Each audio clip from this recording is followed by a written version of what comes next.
आपल्याला विनंती अध्यक्ष म्हणून कोण सुरक्षित राज्यामध्ये आज हे राज्य शर्मेनं मान खाली घालावी अशा प्रकारची परिस्थिती आहे। आदिवासी भागामध्ये मुलींच्या विक्रीचं रॅकेट उघडकीस आलं अध्यक्ष महोदय। मुंबईत मध्ये यामध्ये पालघर, वाडा, मोकाडा, तलासरी, भिवंडी भागात आदिवासी मुलींच्या विक्रीचं रॅकेट काल परवा आम्ही आज पाहिलंय G24 तास मध्ये चॅनलवर पूर्ण सविस्तर ही माहिती। ते एजंट कोण, त्याच्या मागे असणारे सूत्रधार कोण, कोळ्या बालिकेचं रॅकेट विक्रीचं 40,000 50,000 महाराष्ट्रातील आदिवासी पोरही छोट्या छोट्या बालिकांची विक्री होत असेल। अरे कुठे जगतो आम्ही? कशाची छाती बळवून घेतो, कशाचा ऊर बळवून घेतो आम्ही? जर राज्यामध्ये तरुण छोट्या छोट्या बालिकेना विक्री केली जात असेल या भागामध्ये मुलींच्या विक्रीसाठी एक राकेट पूर्णतः कार्यरत आहे अध्यक्ष महोदय। दलाले, वीट भट्टी मालक असतील, दुकानदार, टेलर आपण पाहिलं अध्यक्ष महोदय। मागच्या 2 वर्षापूर्वी यवतमाळ जिल्ह्यातील पाड्यावर, बंजाराच्या पाड्यावर कोळ्या पोरींचं कशा प्रकारे शोषण केलं जात होतं। काय कुठे आहे गरिबी, श्रीमंती, कुठे विकास? त्या भागातली गरिबी पाहिल्यानंतर छोट्या छोट्या मुली या नराधमांच्या बळी का पडल्या?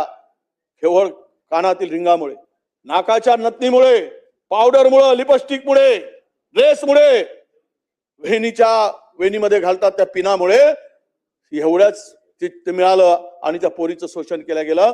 ही विदारक चित्र महाराष्ट्रामध्ये आहे अध्यक्ष महोदय। म्हणून आपल्याला विनंती आहे माझी की आपण हात जोडून विनंती अध्यक्ष महोदय, सरकारला यातून सद्बुद्धी मिळाली पाहिजे। आदिवासी मुलींचं या मुली हेरले जातात।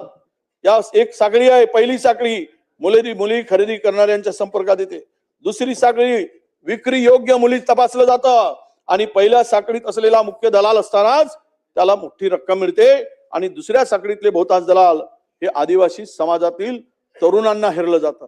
बेरोजगारीमुळे, त्यांच्या हाताला काम नसल्यामुळे, त्यांच्या हाताला कुठेही रोजगार नसल्यामुळे या स्वतःच्या समाजाच्या पोरींना उद्ध्वस्त करण्याचं पाप त्या तरुणांना करावं लागतं आणि तरी पण सरकारचं लक्ष जात नसेल तरी फार मोठं दुर्दैव आहे अध्यक्ष महोदय।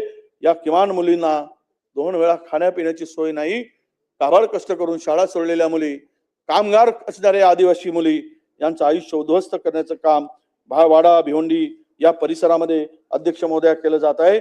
मला वाटतं की आपण यामध्ये खरंच लक्ष घालण्याची आवश्यकता आहे। उपोषण तर आहेत, पण आपल्याला एक सांगतो, पुण्यामध्ये दादा आदिवासी मुलींच्या वसतिगृहामध्ये मुली ज्यावेळेस सुट्टी जातात, घरी जातात, परत मुली आले की त्या मुलींची UTR टेस्ट केली जाते अध्यक्ष, म्हणजे प्रेग्नन्सी टेस्ट केली जाते आणि त्याशिवाय त्या मुलींना प्रवेश दिला जात नाही। त्या मुली घरी जातात म्हणजे वाईट काम करायसाठी जातात आदिवासी मुली। काय चाललंय? आदिवासी मुलींच्या संदर्भात इतकं असंवेदनशील झालो आम्ही, आमच्या संवेदना संपल्या आहेत। त्या आदिवासी विभागामधून मुली सुट्टीमध्ये गेल्या की आल्याबरोबर UTR टेस्ट करते जातात, कपडे उतरवले जातात, त्या मुलींना छेडखानी केल्यासारखा किळसवाणा प्रकार।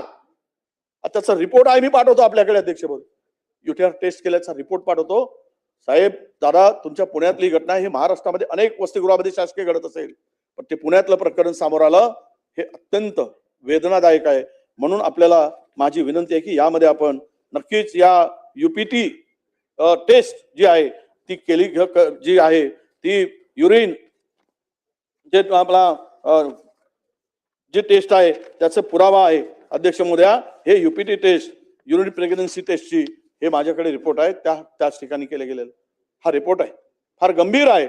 आणि म्हणून साहेब आमच्या दादांना सांगू द्या, पुण्यातली घटना आहे, तुम्ही मग काम करा जरा। आम्ही विरोधी पक्ष बोलतो, आम्हाला थोडासा हे ज्या वेदना आहेत ना मांडू द्या साहेब। विदर्भातलं तुम्ही आहात म्हणून जरा सांगतो, काम होईल ना? दादांना जाऊन काम करा ना तिकडे,